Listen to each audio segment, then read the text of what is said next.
श्री शिवलीला अमृत कथासार. श्री शिवलीला अमृत या ओवीबद्ध पोथीचे सुबोध मराठी गद्य भाषांतर. लेखक जितेंद्रनाथ ठाकूर. वाचक मनीषा ससनकर. अध्याय पहिला. शिवमहात्म्य. दाशार्ह राजाचा उद्धार. सर्वप्रथम शिवस्तुती. श्री गणेशाय नमः. भगवती सरस्वतीला नमस्कार. श्री गुरूंना नमस्कार. अंबेसह विराजमान असणाऱ्या सदाशिवाला नमस्कार असो. हे शिवशंकरा, तू ओंकार स्वरूप आहेस. तुझा अंतपार कोणालाही कळत नाही. तू सर्वांचा आद्य आहेस. विश्वाचे आदिबीज आहेस. मायेच्या पलीकडचा आहेस. तू ब्रह्मानंदाचे पूर्णत्व आहेस. अशाश्वत अशा या सृष्टीत तूच एकमात्र शाश्वत आहेस. तू गणपतीचा पिता आहेस. जगाचा गुरु आहेस. हे शिवा, तू दिव्य ज्योती स्वरूप आहेस. सर्वात पुरातन अर्थात सनातन पुरुष आहेस. तू अनादिसिद्ध म्हणजेच स्वयंभू आहेस.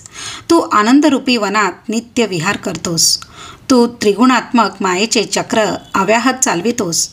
उत्पत्ती, स्थिती, लय ही तुझीच शाश्वत लीला आहे. तू अव्यय आहेस, अविनाशी आहेस. तू अनंत रूपे धारण करतोस. तू जगाचा अधिपती आहेस. खरा पालनकर्ता आहेस. हे शंभो, तू तृतीय नेत्राने युक्त आहेस म्हणून तुला विरूपाक्ष म्हणतात. तुला 5 मुखे आहेत. तूच जीवांच्या सर्व कर्मांचा एकमात्र अध्यक्ष. शुद्ध चैतन्य हीच तुझी वास्तविकता. तूच समस्त विश्वात अंतर्बाह्य भरून आहेस. तू जीवांना गहन कर्मबंधनातून सोडवितोस. मनाला मोहित करणाऱ्या मदनाचे दहन करणाऱ्या शंकरा, तुझा जय जयकार असो. हे शिवा, तू भक्तवत्सल व भक्ताभिमानी आहेस. हिमालयाचा जावई म्हणून सर्वश्रुत आहेस. तुझ्या भाळी तृतीय नेत्र आहे. जगाच्या कल्याणासाठी हलाहल प्राशन केल्यामुळे तुझा कंठ नीलवर्ण झाला आहे म्हणून तुला नीलकंठ म्हणतात. तू उमेचा पती आहेस. तुझ्या मस्तकावरील जटाजुटात स्वर्ग लोकीची मंदाकिणी विराजमान आहे. ती जाईच्या पांढऱ्या शुभ्र माळेसारखी शोभून दिसते. गरुडाचे वाहन असणाऱ्या विष्णूला तू अत्यंत प्रिय आहेस म्हणूनच तो तुझे नित्य ध्यान करतो. तू यक्षांचा राजा कुबेर याचा मित्र आहेस. पराक्रमाचा सूर्य अशी तुझी प्रशंसा करतात. त्रिपुरासुराचा वध करून तू ती पदवी सार्थ केलीस. तू दक्ष प्रजापतीचा यक्ष विध्वंसूस टाकलास. हे शंभो, तुझी अंगकांती कापरासारखी गौरवर्ण आहे. तुझा भाल प्रदेश विशाल असून त्यावर मृगचिन्ह धारण करणारा चंद्र फार शोभून दिसतो म्हणूनच तुला भालचंद्र नाव पडले. तू भक्तांचा रक्षण करता आहेस. जगाच्या हितासाठी तू विषही प्यायलास. तू विश्वातील सर्व घडामोडींना साक्षी असतोस. तुझ्या नकळत काहीही घडत नाही. सर्व प्रकारच्या भयांचा नाश करणारा आणि संसारातून मुक्त करणारा असा तू सर्वांगी नित्य भस्मलेपन करतोस. हे शिवा, विश्वाची उत्पत्ती, स्थिती, संहार याला तूच कारण आहेस. तू हातामध्ये त्रिशूल धारण करतोस. सिंहाचे चर्म वस्त्र म्हणून परिधान करतोस.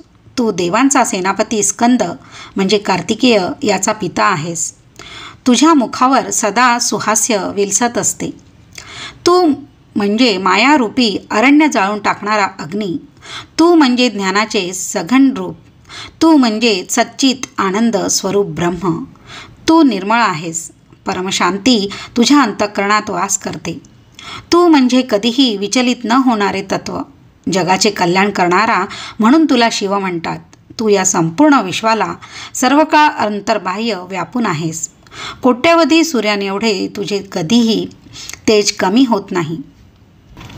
हे शंभो, तू कलियुगातील पापरूपी मलाचे दहन करतोस. आपल्या भक्तांना दोषमुक्त करतोस. तू अनंत ब्रह्मांडाचा स्वामी आहेस. तू जगाचे रक्षण करतोस. कमलोद्भव ब्रह्मदेवाचा पिता म्हणजे श्री विष्णू.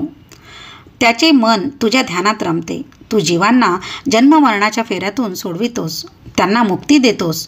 ब्रह्मदेव, श्रीहरी, शेष, सहस्त्रार्जुन, इंद्र, देव आणि ब्राह्मण हे सर्व अहोरात्र तुझेच ध्यान करतात. भव म्हणजे प्रपंच, सृष्टीचा पसारा, संसार तोही तूच आहेस आणि जीवांना संसारातील ताणांपासून मुक्त करणाराही तूच आहेस. तूच पार्वतीचा पती आहेस. तू स्मशानात म्हणजेच शून्यस्थानी राहतोस. अर्थात तुझे अव्यक्त अस्तित्व कोणाच्याही ध्यानात येत नाही. तू इंद्रियांना अगोचर आहेस. वैखरी वाणीने तुझ्याबद्दल कितीही सांगितले तरी तू तिच्याही पलीकडचा आहेस. स्वर्गातील मंदाकिनी ही गंगा या नावाने पृथ्वी तलावर आली. तिच्या तीरावर श्री क्षेत्र काशी येथे तू विश्वेश्वर नावाने विहार म्हणजे वास्तव्य करतोस. हे शिवा, महत्त्वे तुझ्यामध्येच विलय पावतात. तू सर्परूपी भूषणे धारण करतोस. तू मद आणि गर्वाचे दमन करतोस. तू जन्मरहित आहेस, अजिंक्य आहेस, आनंदरूपी मेघ आहेस, ओंकार स्वरूप आहेस, गजासुराचे आणि मदनाचे मर्दन करणारा प्रचंड सामर्थ्यवान ईश्वर आहेस. तू या अनंत सृष्टीचा गर्भ अर्थात आदिबीज म्हणजे प्रारंभ आहेस. म्हणूनच वेद आणि शास्त्रे अत्यंत आदराने तुला वंदन करतात. दिशा हीच तुझी वस्त्रे आहेत. तू अवयवरहित आहेस. काळाच्या पलीकडचा आहेस. तू उज्जयिनी येथे महाकाल नावाने प्रसिद्ध आहेस. तुझ्या स्मरणाने मृत्यूचे भय नाहीसे होते. हे शंभो, तू दुर्भाग्यरूपी जंगलाचे भस्म करणारा महान अग्नी आहेस. तुझ्या कृपेने भक्तजन भाग्यवान होतात. म्हणूनच तू भक्तांची अत्यंत प्रिय उपास्य दैवत आहेस. तू वेणूराजाचे भयंकर पापहरण करणारा सनातन घृष्णेश्वर आहेस. उमा मनोमन नेहमी तुझेच चिंतन करते आणि तूही भक्तांच्या हृदयरूपी कमळात मुग्ध भ्रमर होऊन वास करतोस.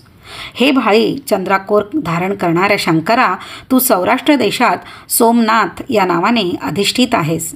हे शिवा, तुझे नेत्र कमळासमान आहेत. तू करुणेचा अथांग सागर आहेस.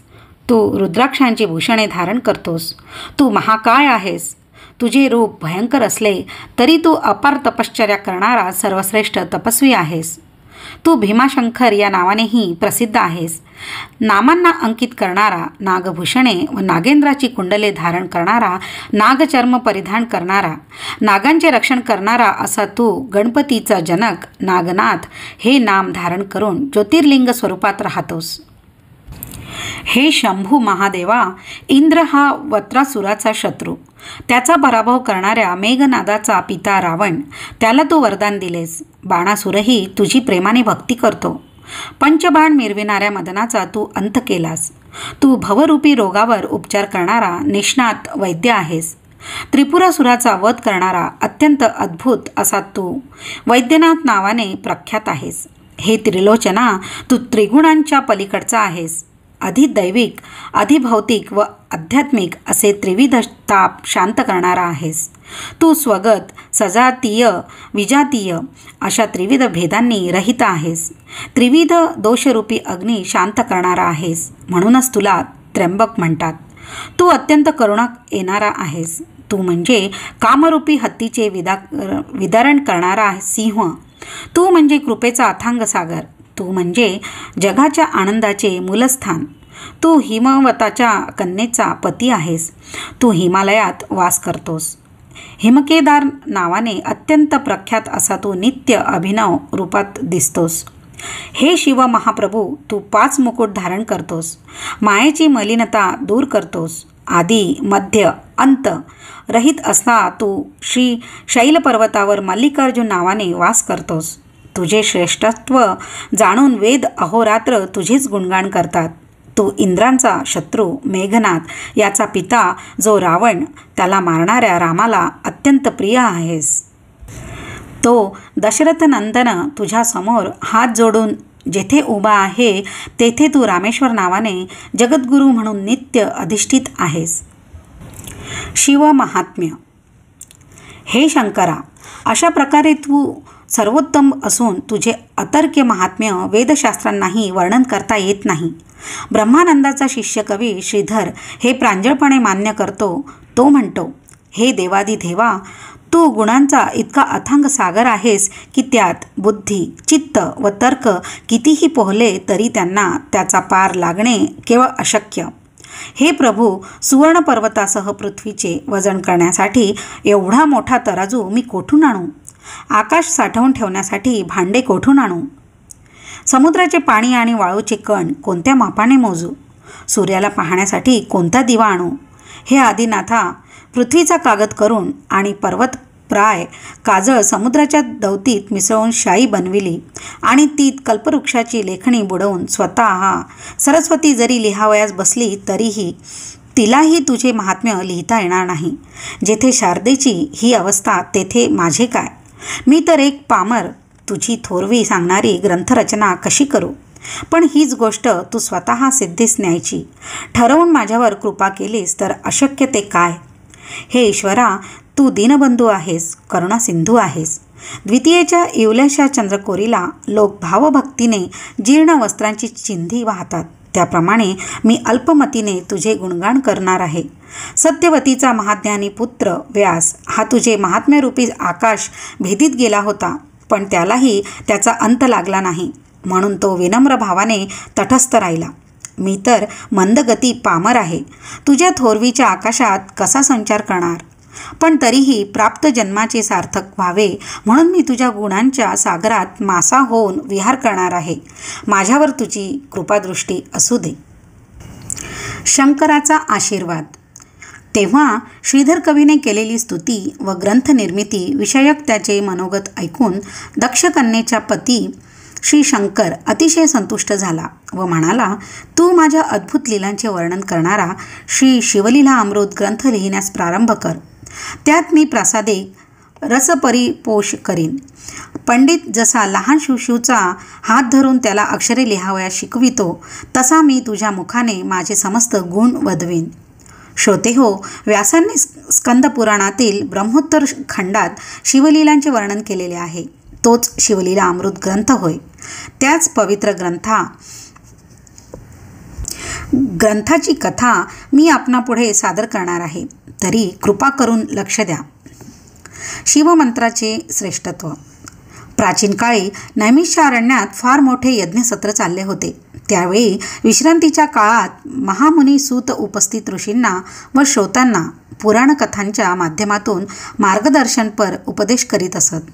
त्यावेळी श्रोत्यांनी विचारलेल्या प्रश्नांना सूतमुनी उत्तरे देत. या चर्चासत्राने सर्वांच्या ज्ञानात भर पडत असे.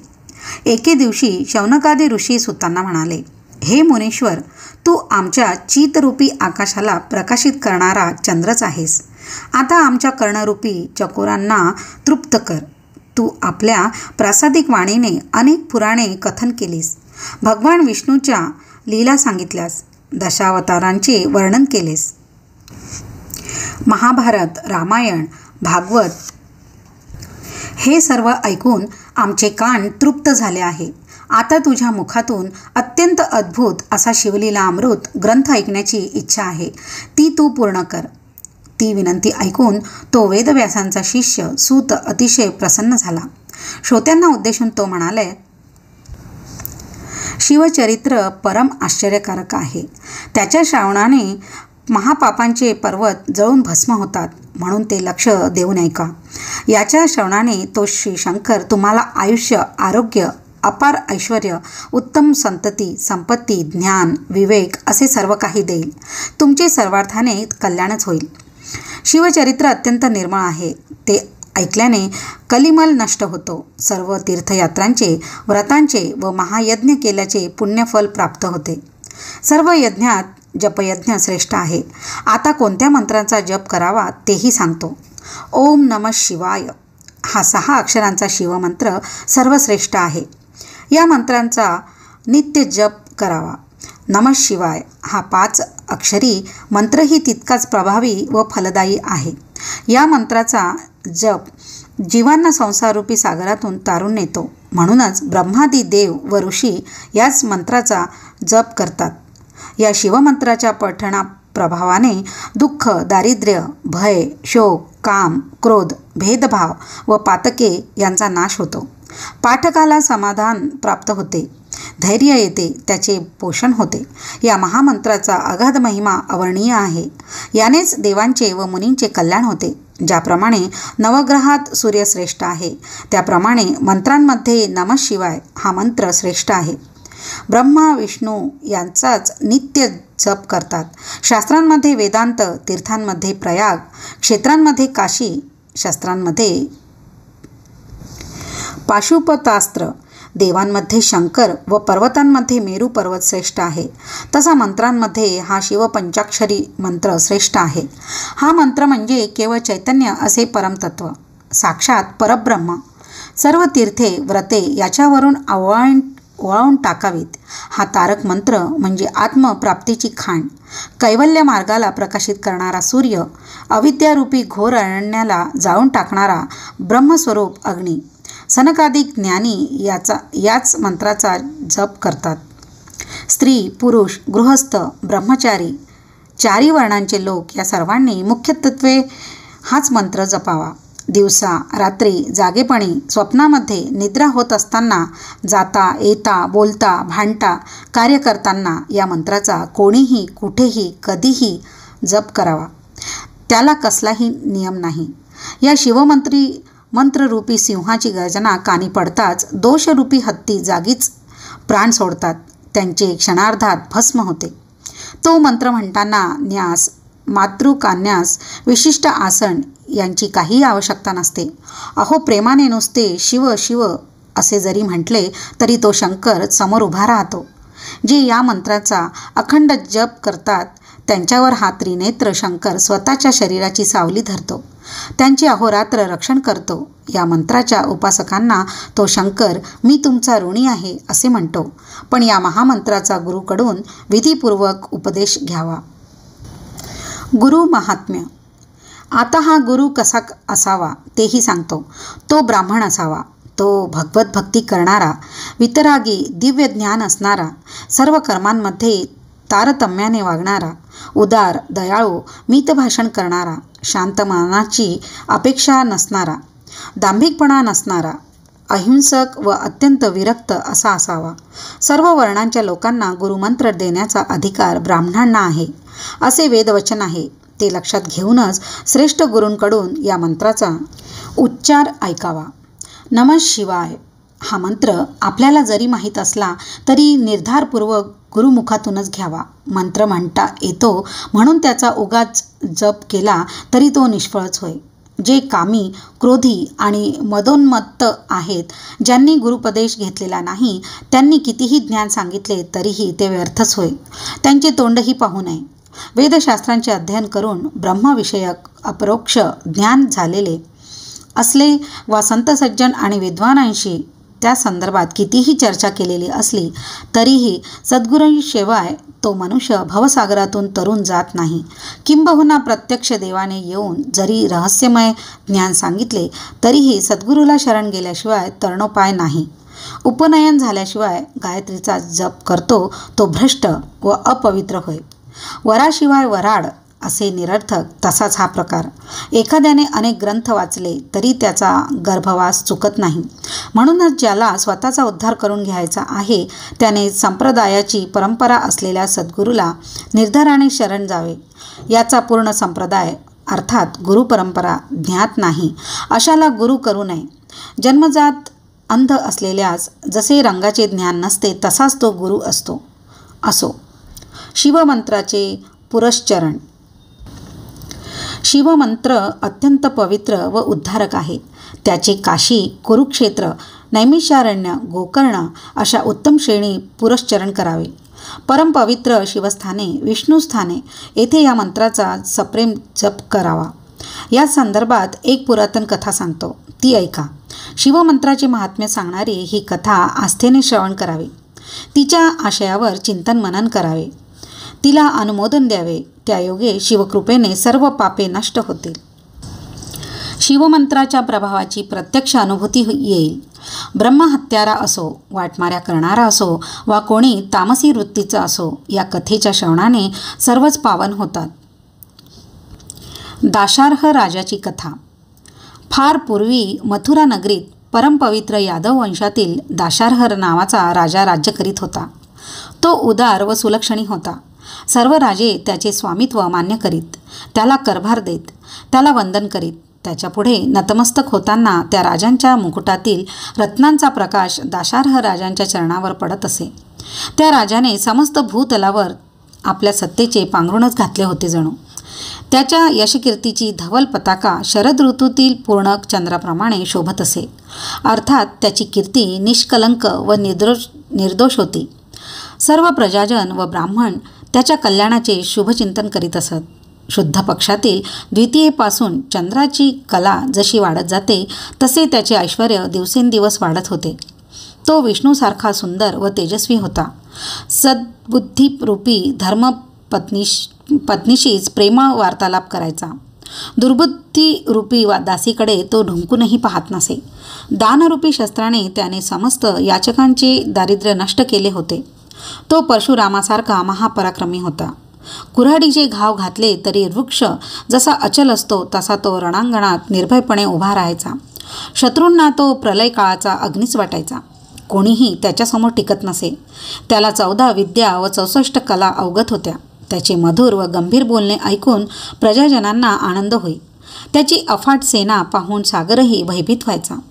त्याने दिलेला शब्दही आकाशातील ध्रुवाप्रमाणे अढळ व अचल असे. काशीच्या राजाची रूपवती कन्या कलावती ही दाशार्य राजाची पत्नी. सरस्वतीलाही तिच्या अप्रतिम सौंदर्याचे वर्णन करायला आवडायचे. कलावती ही लावण्यरूपी सागरावरची एक लाटच होती जणू. तिचे डोळे हरणासारखे होते. ओठ प्रभातीच्या सूर्यबिंबासमान लाल होते. ती मृदू भाषण करणारी होती. तिचा स्वर कोकिळ पक्षाप्रमाणे मधुर होता. तिची चाल हंसासारखी डौलदार व कंबर सिंहाच्या कमरेसारखी बारीक होती. तिचे मुख पौर्णिमेच्या चंद्रासारखे तेजस्वी होते. तिची वेणी पाहून वाटायचे हा मोठा काळा भुजंग तर नव्हे.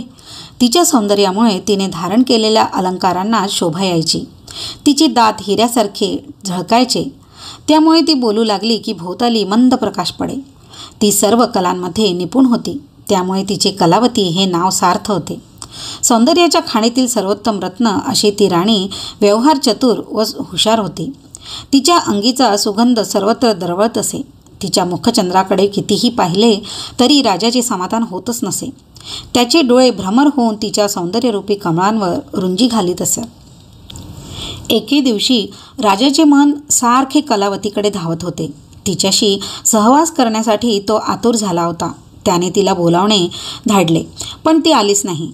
तिच्याशी प्रणयचेष्टा करायला आसुरलेला तो राजा अक्षरशः जाळ्यात सापडलेल्या माशासारखा तळमळत होता. शेवटी तो स्वतःच उठून तिच्या महालात गेला, पण त्याला पाहून कलावती प्रसन्न झाली नाही. राजा तिला म्हणाला, हे प्रिये, हे शृंगार लतिके, ये माझ्याजवळ ये. तुझ्या शुभलक्षणी शरीराने मला आलिंगन दे. मी तुझ्या सहवासासाठी आतुर झालो आहे.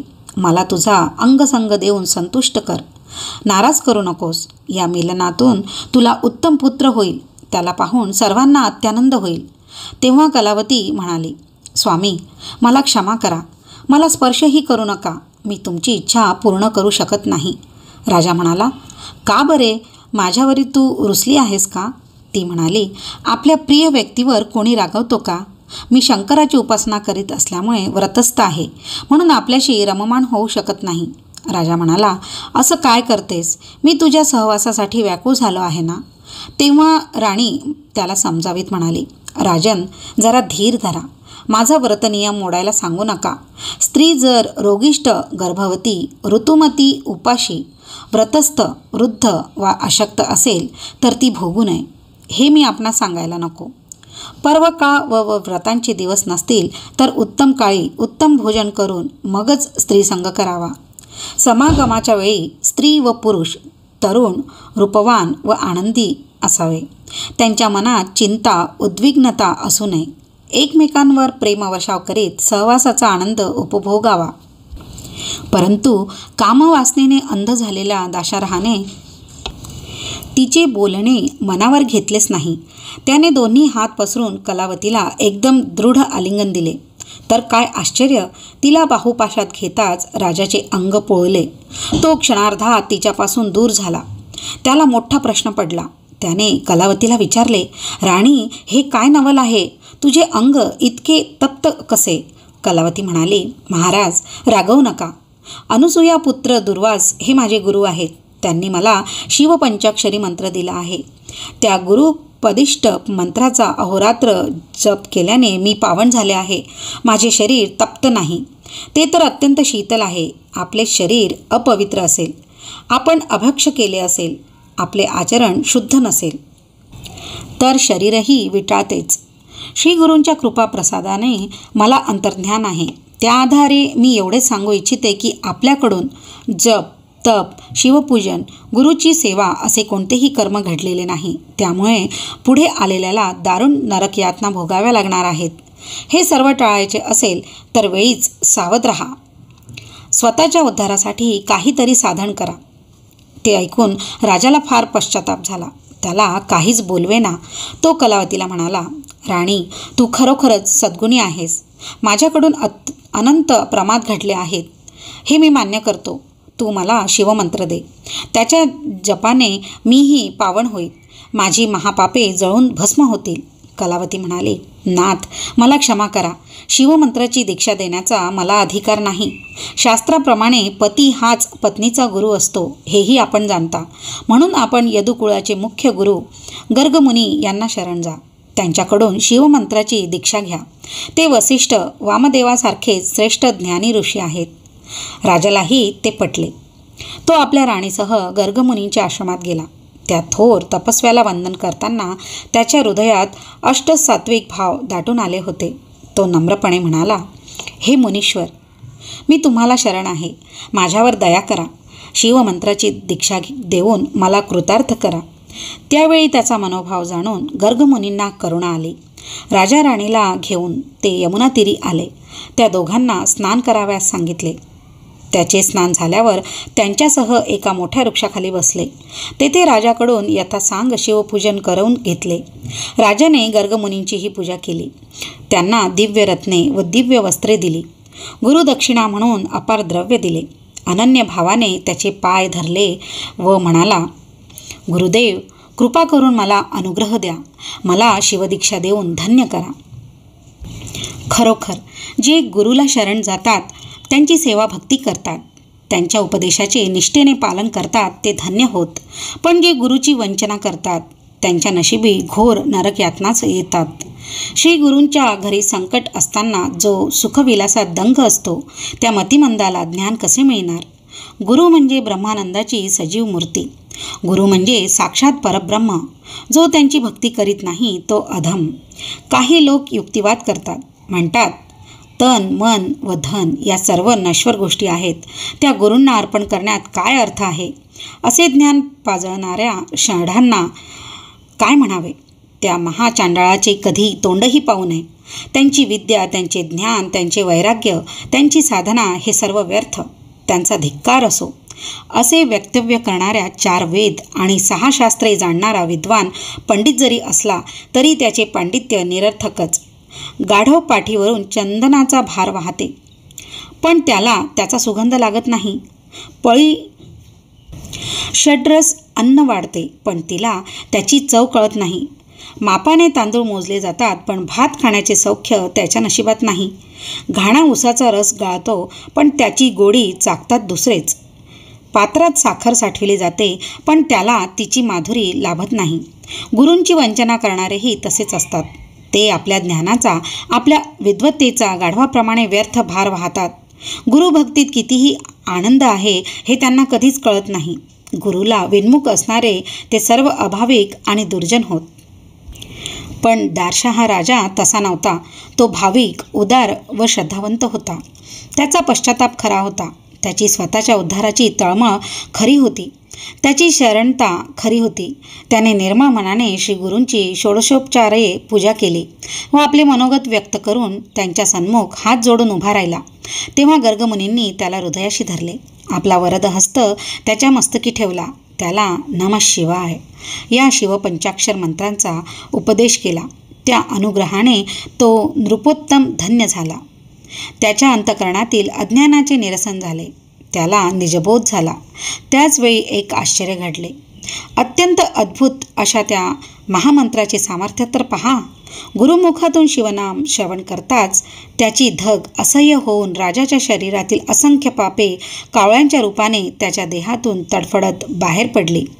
त्यापैकी कित्येक कावळ्यांचे पंख जळून गेले होते, तर कित्येक कावळे बाहेर पडता पडता भस्मसात झाले होते. किंचित अग्नी पडताच शुष्क काटेरी झाडांचे वन जसे जळून जाते, तसे शिवमंत्राच्या प्रभावाने त्या राजाच्या शरीरातील सर्व पापे काकरूपाने जळून गेली. ते दृश्य राजा आश्चर्याने पाहत होता. ते कावळे निघून जाताच आपला देह देवांसारखा दिव्य झाला आहे हे त्याच्या लक्षात आले. त्याला अतिशय आनंद झाला. आपण जे पाहिले ते सत्य होते की भ्रम हेच त्याला कळेना. त्याने गर्गमुनींना विचारले, हे मुनिश्रेष्ठा, माझ्या देहातून एवढे असंख्य कावळे कसे निघाले? माझे रूप इतके दिव्य कसे झाले? गर्गमुनी तेव्हा म्हणाले, राजन, शिवनामाच्या प्रभावाने तुझी अत्यंत जन्मीची पापे जळून भस्म झाली आहेत. कावळे हे त्यांचे प्रतिकात्मक रूप होय. आता तू पूर्णतः निष्पाप झाला आहेस, म्हणून तुला हे दिव्य रूप मिळाले. ते ऐकताच राजाचे हृदय कृतज्ञतेने भरून आले. तो अत्यंत प्रेमाने गुरुस्तवन करू लागला. म्हणाला, हे गुरुदेव, तुम्ही धन्य आहात. धन्य धन्य तो शिवमंत्र. तुम्ही पंचमहाभूतांची झाडणी करून मला सावध केलेत. अन्नमय, प्राणमय, मनोमय आणि विज्ञानमय या चारी देहांचे निरसन करून मला पावन केलेत. 25 तत्वांचा मेळ असलेले हे शरीर व त्याला क्रमप्राप्त असे जन्ममरण या दुष्टचक्रातून मी आता अनंत काळ सापडलो होतो. मला क्रोधरूपी महिषासूर ग्रस्त करायचा, कामरूपी वेताळ मला घुसळून काढायचा. आशा, इच्छा, तृष्णा, कल्पना, भ्रांती, विस्मृती, वासना अशा नानाविध यक्षिणी व जखिणी माझी विटंबना करायच्या.